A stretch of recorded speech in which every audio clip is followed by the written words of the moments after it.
कल हम लोगों ने प्राचीन भारत में देख लिया था कि शिक्षा की क्या स्थिति थी। आज हम लोग देखते हैं मध्यकालीन भारत में शिक्षा कैसे जो है धीरे धीरे आगे बढ़ रही थी और आधुनिक काल तक कैसे उसका विकास हुआ। मध्यकालीन भारत में शिक्षा कई राजवंशों के माध्यम से आगे बढ़ी, उसका विकास हुआ। जैसे कि पाल था, सेन, प्रतिहार, राष्ट्रकूट और चोल, ये राजवंश हुए। इन राजवंशों के समय में ओदंतपुरी और विक्रमशिला विश्वविद्यालय की स्थापना हुई। इसी समय में महमूद गजनी और मोहम्मद गौरी का भारत आगमन होता है। हिंदुओं और बौद्ध शिक्षा केंद्रों को इन्होंने बहुत क्षति पहुंचाई, नालंदा विश्वविद्यालय को भी क्षति पहुंचाई। मुस्लिम शासन के दौरान फिर क्या हुआ, शिक्षा के क्षेत्र में अरबी और फारसी भाषा को प्रमुखता मिली, क्योंकि मुस्लिमों ने जब यहाँ पांव जमाया तो संस्कृति में बदलाव शुरू हुआ। अरबी और फारसी भाषा को प्रमुखता मिली। दिल्ली सल्तनत के द्वारा उर्दू को लोकप्रिय बनाया जाने लगा। जाहिर सी बात है, जो शासक होगा खुद से जुड़ी हुई भाषाओं को, धर्म को प्राथमिकता देगा, तो उर्दू को लोकप्रिय बनाया गया।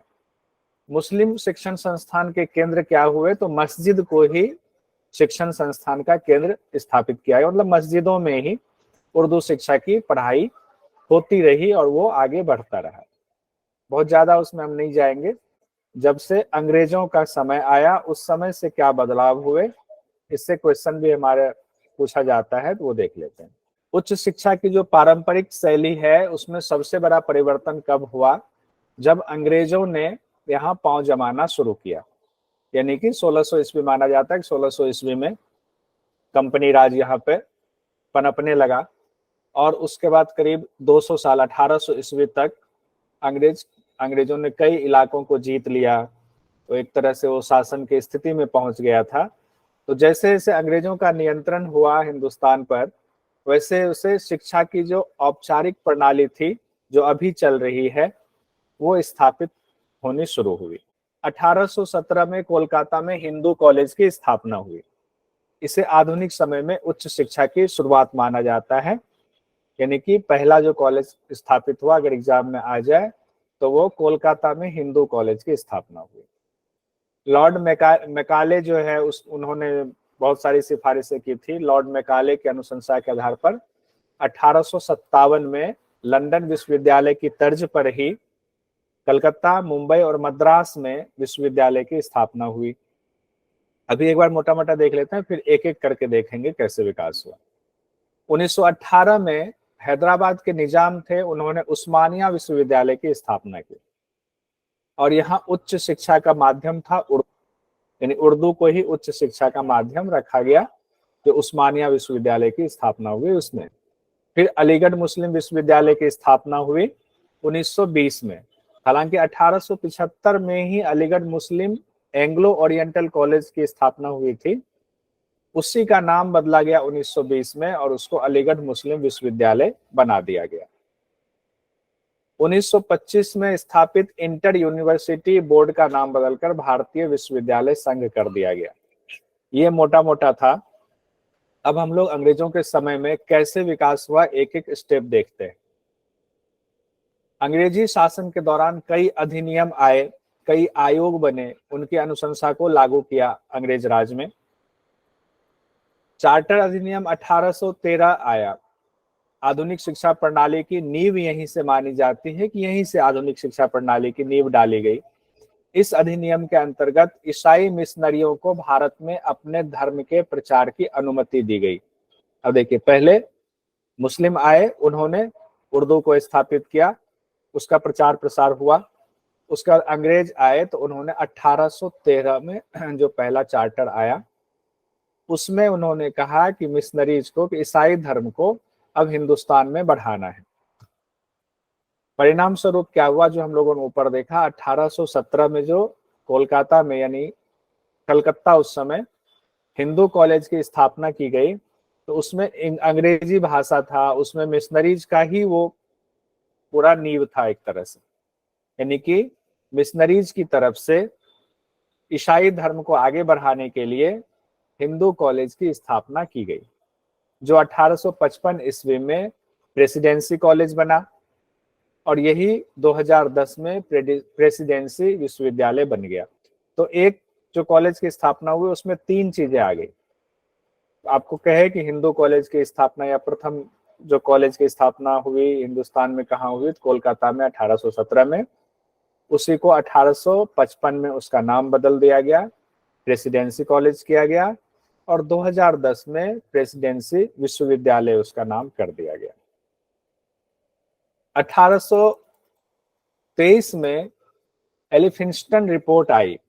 एक एलिफिंस्टन ने एक रिपोर्ट सौंपा, उसको एलिफिंस्टन रिपोर्ट कहते हैं। ये 1823 की बात। इस रिपोर्ट में जिला परीक्षा अधिकारियों की नियुक्ति, स्कूल पर्यवेक्षकों और शिक्षकों के प्रशिक्षण की अनुशंसा की गई। 1834 में इसी रिपोर्ट के आधार पर बंबई में एलिफिंस्टन संस्थान की स्थापना की गई। ये संस्थान क्या करता था, उच्च शिक्षा में नई चीजों को जोड़कर शिक्षण कार्य को निर्धारित करता था, एक तरह से मॉनिटर करने लगा कि कैसे जो है शिक्षा को आगे बढ़ाया जाए, कौन सी चीज उसमें जोड़ी जाए, कैसे संशोधित किया जाए। तो 1823 में रिपोर्ट आई, 1834 में बंबई में एलिफिंस्टन संस्थान की स्थापना की गई। उसके बाद जो बहुत इंपॉर्टेंट है वो है मैकाले रिपोर्ट। परीक्षा की दृष्टि से यूजीसी नेट जेआरएफ के लिए मैकाले रिपोर्ट बहुत इंपॉर्टेंट है। 1835 में मैकाले रिपोर्ट आई। मैकाले ने भारत में आधुनिक शिक्षा पद्धति में अहम योगदान दिया। यहाँ से आजादी से पहले की बात हो रही है। उन्होंने अपनी रिपोर्ट में धर्मनिरपेक्ष और वैज्ञानिक पद्धति पर आधारित वेस्टर्न शिक्षा पद्धति की तरह ही, जैसा कि पश्चिमी देशों में हो रहा था, उसी की तर्ज पर शिक्षा पद्धति बनाने की अनुशंसा की हिंदुस्तान में भी। मैकाले अंग्रेजी शिक्षा को बढ़ावा देना चाहते थे और उनका तर्क था कि एक ऐसा वर्ग हम तैयार करें जो अंग्रेज की मदद करे, भाषा और संस्कृति को, अंग्रेजों की भाषा और संस्कृति को समझे और हमारे लिए वो एक तरह से नौकरी करे, हमारा एम्प्लॉय बन करके काम करे, तो हमें हिंदुस्तान में शासन करने में आसानी होगी। बहरहाल उनका मकसद जो भी था, लेकिन एक तरह से आधुनिक शिक्षा पद्धति के लिए अहम योगदान साबित हुआ। इसी रिपोर्ट के आधार पर भारत की परंपरागत शिक्षा पद्धति ब्रिटिश शिक्षा प्रणाली ने विस्थापित किया। जो पहले जो शिक्षा पद्धति अब तक चली आ रही थी, मैकाले की रिपोर्ट के बाद वो शिक्षा पद्धति चेंज हुई, ये ध्यान रखेंगे। अब तक उससे पहले कोलकाता में सिर्फ एक कॉलेज की स्थापना हुई, हिंदू कॉलेज की। 1837 में तात्कालीन गवर्नर थे जनरल लॉर्ड विलियम बेंटिक। उसने क्या करा, अंग्रेजों को सरकारी भाषा घोषित कर दिया। इसको कलर कर देते हैं। इसी रिपोर्ट के आधार पर, यानी कि मैकाले की रिपोर्ट के आधार पर अब क्या हुआ, अंग्रेजी सरकारी भाषा घोषित हो गई। साथ ही सरकारी नौकरियों के लिए अंग्रेजी भाषा को अनिवार्य कर दिया। तो पहले अनिवार्य क्यों नहीं किया? इसलिए नहीं किया कि अंग्रेजी जब सिखाई नहीं जा रही, नौकरी करने आएंगे कौन। अब जब ये रिपोर्ट आ गई तो कहा ठीक है, अंग्रेजी की शिक्षा देंगे और सरकारी नौकरियों में जब हम इसको कर देंगे कि नहीं, अब बिना जो अंग्रेजी नहीं जानता वो नहीं नौकरी में कर सकता है, तो अंग्रेजी कॉलेज की तरफ लोगों का झुकाव बढ़ेगा। उसके बाद 1854 में वुड डिस्पैच की अध्यक्षता में एक समिति का गठन हुआ। इसे वुड डिस्पैच कहा जाता है क्योंकि चार्ल्स वुड की अध्यक्षता में शिक्षा के विकास के लिए समिति का गठन किया गया था। जिनके नाम से किया गया उन्हीं का नाम जोड़ दिया गया। इसे भारतीय शिक्षा नीति का मैग्ना कार्टा कहा जाता। तो एक क्वेश्चन आपका यहां से भी हो गया, बन गया। भारतीय शिक्षा नीति का मैग्ना कार्टा किसे कहा जाता है? तो वुड डिस्पैच समिति जो थी उसको कब हुआ? 1854 में। इसको ऐसे याद रखेंगे, 1857 में पहली क्रांति हुई और 1857 से ठीक पहले वाली डेट 1854, 3 साल पहले। तो उसके आसपास याद रखेंगे तो ऑप्शन में अगर 1854 रहेगा तो हमें याद रहेगा। 1857 से ठीक पहले भारतीय शिक्षा नीति का मैग्ना कार्टा कहा जाता है वुड डिस्पैच समिति की रिपोर्ट को। इसकी क्या अनुशंसा थी वो भी देख लेते हैं। जब मैग्ना कार्टा कहा गया है इसको, तो कुछ तो महत्वपूर्ण बातें होंगी। तो कहा गया, इसमें रिपोर्ट में कहा गया था, सरकार जो वेस्टर्न शिक्षा है, दर्शन है, विज्ञान, कला और साहित्य का प्रसार करे, यानी कि शिक्षा का विस्तार इस तरह से हो। उच्च शिक्षा का माध्यम अंग्रेजी और निचले स्तर के लिए मातृभाषा को प्रोत्साहित किया जाए। हायर एजुकेशन में ठीक अंग्रेजी को रखा जाए, लेकिन उससे निम्न स्तर में मातृभाषा को प्रोत्साहित किया जाए। ठीक है। प्राथमिक विद्यालय की स्थापना की जाए, उनके ऊपर जिला स्तर पर एंग्लो वर्नाकुलर हाई स्कूल और संबंधित कॉलेज की स्थापना की जाए। टीचर्स की ट्रेनिंग के लिए इंस्टीट्यूट की स्थापना हो और महिला शिक्षा को प्रोत्साहन मिले। इसीलिए कहा जाता है, महिलाओं की शिक्षा पर भी जोर दिया गया। ये सुधारवादी आयोग इसको कहा जा सकता है, इसीलिए मैग्ना कार्टा नाम दिया गया। वुड डिस्पैच की अनुशंसा के आधार पर जो उन्होंने ये रिपोर्ट दी, इंपॉर्टेंट रिपोर्ट है। 1857 में, अब यहां से ये याद रह जाएगा, 1857 की क्रांति से इसको याद रखेंगे। 1857 में बंबई, कोलकाता और मद्रास में विश्वविद्यालयों की स्थापना हुई। किस रिपोर्ट के आधार पर हुई बताइए? Wood dispatch sir, Wood dispatch. Wood dispatch report के आधार पर 1857 में बंबई, कोलकाता और मद्रास में विश्वविद्यालय की स्थापना हुई। ये आयोग का डेट क्या है? 1857 यानी 1857 से 3 साल पहले। 1857 में तो विश्वविद्यालय की स्थापना हुई ना, ये हाँ वुड डिस्पैच रिपोर्ट तो हाँ 54 के बाद। अब एक और इम्पोर्टेंट है जिससे एग्जाम में क्वेश्चन आ सकता है, हंटर आयोग। हंटर आयोग 1882 और 83 की बात हो रही है। तो 1854 के बाद जो आया शिक्षा के क्षेत्र में सुधार के लिए, वो सीधे 1882 और 83 में आया। अब आया हमारा हंटर आयोग। हंटर आयोग 1882-83 की बात है ये। जो शिक्षा के क्षेत्र में अब तक प्रगति हुई उसके मूल्यांकन के लिए 1882 में लॉर्ड रिप्टन ने हंटर की अध्यक्षता में एक आयोग का गठन किया। ये रिपन ही है, लॉर्ड रिपन। तो हंटर की अध्यक्षता में जो आयोग का गठन किया, इस आयोग ने प्राथमिक शिक्षा को महत्व देते हुए कहा कि प्राथमिक शिक्षा स्थानीय भाषा और उपयोगी विषय में हो और इसका नियंत्रण जिला स्तर पर हो और नगर बोर्ड इस कामकाज देखे। यानी कि जो सेंट्रल की तरफ से देखा जाता था, कहा गया नहीं, शिक्षा का विकेंद्रीकरण एक तरह से कह सकते हैं कि जिला स्तर पर ही कलेक्टर जो है इसको नियंत्रण में ले और नगर बोर्ड की स्थापना है तो वहां नगर बोर्ड इसको देखे या नगर बोर्ड के माध्यम से कलेक्टर देखे। कॉलेज के लिए वित्तीय सहायता और विशेष अनुदान निर्धारित करना चाहिए कि किस कॉलेज को 1 साल के लिए, 2 साल के लिए या 5 साल के लिए कितनी वित्तीय सहायता, आर्थिक सहायता दिया जाए, वो निर्धारित करने की बात इसमें कही गई हंटर आयोग में। हाई स्कूल में कहा गया कि व्यावसायिक शिक्षा की भी व्यवस्था होनी चाहिए, हाई स्कूल में भी थोड़ा व्यवसाय से संबंधित शिक्षा की व्यवस्था हो। इसी की अनुशंसा के आधार पर प्राथमिक शिक्षा एवं उच्च शिक्षा को अलग कर दिया गया। तो यहाँ से एक क्वेश्चन आपका बन गया, ये इंपॉर्टेंट पॉइंट है कि प्राथमिक शिक्षा और उच्च शिक्षा को कब अलग किया गया या किस रिपोर्ट के बाद किया गया? तो हंटर आयोग की रिपोर्ट के बाद किया गया। इसको नोट कर लीजिएगा, इंपॉर्टेंट है। उसके बाद विश्वविद्यालय आयोग 1902। लॉर्ड कर्जन ने विश्वविद्यालयों की स्थिति की जांच करने के लिए और सुधारने के लिए, कि जांच हो और उसमें सुधार हो, 1902 में थॉमस रेले की अध्यक्षता में विश्वविद्यालय आयोग की नियुक्ति की थी। और इस आयोग की सिफारिश के आधार पर भारतीय विश्वविद्यालय अधिनियम 1904 बना। 2 साल बाद ही भारतीय विश्वविद्यालय अधिनियम बनाया गया। यानी कि विश्वविद्यालयों में अब कैसे सुधार किया जाए। तो हम ये देख रहे हैं कि धीरे धीरे कैसे एक कॉलेज से फिर यूनिवर्सिटी, फिर जो है शिक्षा का विकेंद्रीकरण हो रहा है, फिर जो है आयोग बन रहा है। उसके बाद राष्ट्रीय शिक्षा परिषद 1905। ये इंपॉर्टेंट है, इस लेवल पर इंपॉर्टेंट है कि ये प्रयास सरकार की तरफ से ना करके हमारे जो राष्ट्रीय आंदोलन में जो नेता मुख्य रूप से भाग ले रहे थे उन्होंने ये कोशिश की, इसलिए इंपॉर्टेंट है। राष्ट्रीय शिक्षा परिषद 1905। 1905 में क्या हुआ, बंगाल विभाजन के बाद स्वदेशी आंदोलन जोर पकड़ रहा था और उसी दौरान सबको लगा कि नहीं, ये अंग्रेजी शासन व्यवस्था के तहत जो शिक्षा पद्धति है इससे अलग हट करके हमारी अपनी राष्ट्रीय शिक्षा पद्धति होनी चाहिए। तो राष्ट्रवादी नेताओं ने राष्ट्रीय शिक्षा परिषद की स्थापना कर दी। और उनमें कौन लोग थे? बहुत सारे लोग थे, जिनमें रविन्द्रनाथ टैगोर, अरविंद घोष, इन लोगों ने अहम भूमिका निभाई। और ये मीटिंग जब कलकत्ता में हुई थी तो कहते हैं तकरीबन 1500 लोग इस मीटिंग में शामिल हुए थे। इसका मकसद भारतीयों को शिक्षा प्रदान करके ब्रिटिश शासन को चुनौती देना था, यानी कि हमारी शिक्षा व्यवस्था हमारे हिसाब से चले, हमारे चीजों को ध्यान में रख करके चले, हमारी जरूरतों को ध्यान में रखकर हो, ना कि अंग्रेजी शासन की जरूरतों को ध्यान में रख करके शिक्षा दी जाए। तो 1905 राष्ट्रीय शिक्षा परिषद।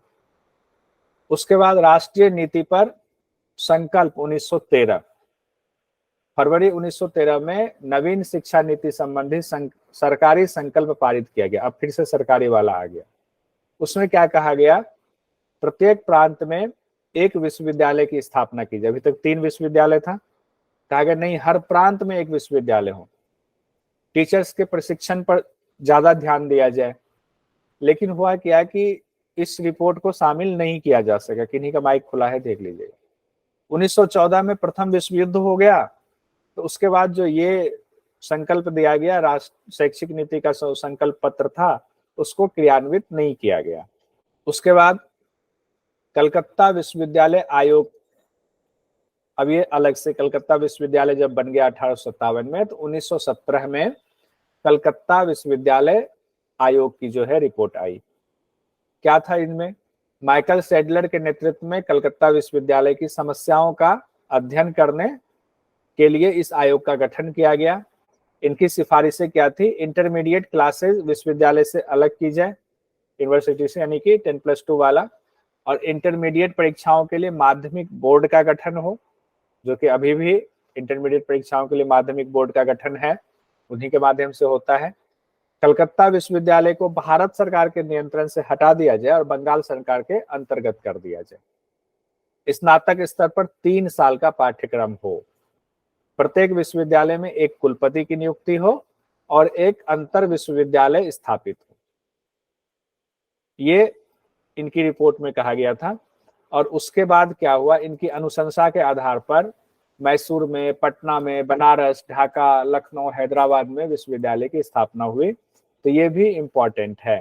पहले 3 ही था, उसके बाद और विश्वविद्यालय की स्थापना हुई मैसूर, पटना, बनारस, ढाका, लखनऊ, हैदराबाद में। इसी समय इन्हीं की रिपोर्ट के आधार पर उत्तर प्रदेश में एक बोर्ड ऑफ सेकेंडरी एजुकेशन की स्थापना की गई। भारत सरकार अधिनियम 1919 के अंतर्गत शिक्षा को राज्य का विषय बना दिया गया। अभी केंद्र का विषय था, इसको राज्य का विषय बना दिया गया। विश्वविद्यालयों के संचालन की जिम्मेदारी प्रांतों को दे दी गई। जितने प्रांत थे कि भैया अब आपके यहाँ यूनिवर्सिटी बन गया, आप इसका संचालन करो। उसके बाद 1929 में हारगोट समिति बनी। अब कुछ और समिति है, उसको जल्दी जल्दी देख लेते हैं। इसी समिति की सिफारिश के आधार पर 1935 में केंद्रीय शिक्षा सलाहकार बोर्ड की स्थापना हुई, जो आज तक भी काम कर रही है। अब नई शिक्षा नीति में जो बदलाव होंगे वो आगे की बात है। तो वो कौन सा हुआ, हारगोट समिति 1929 के आधार पर केंद्रीय शिक्षा सलाहकार बोर्ड की स्थापना हुई।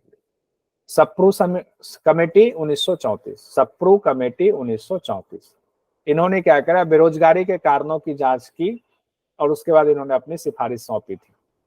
यानी कि सप्रू कमेटी हुआ कि भाई बेरोजगारी हटे, उसके लिए शिक्षा में क्या प्रावधान किया जाए, उसकी बात थी सप्रू कमेटी में। उसके बाद है भारत सरकार अधिनियम 1935। इस अधिनियम में प्रांतीय सरकारों को और स्वायत्तता दी गई। ऊपर दिया गया था, लेकिन जो कमी रह गई थी, कंट्रोल था, इसमें और स्वायत्तता दी गई। Abbott would report 1937, Abbott would report 1937, इस रिपोर्ट के आधार पर पॉलिटेक्निक कॉलेज और व्यावसायिक शिक्षक प्रशिक्षण महाविद्यालय शुरू किए गए।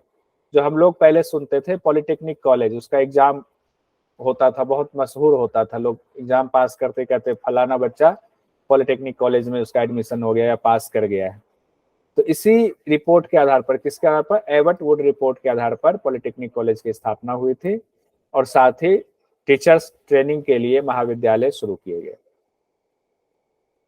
उसके बाद हम लोगों ने 1905 में एक पढ़ा, जिसमें कि अंग्रेज सरकार से अलग हट करके रविन्द्रनाथ टैगोर, अरविंद घोष जैसे लोगों ने एक रिपोर्ट बनाई।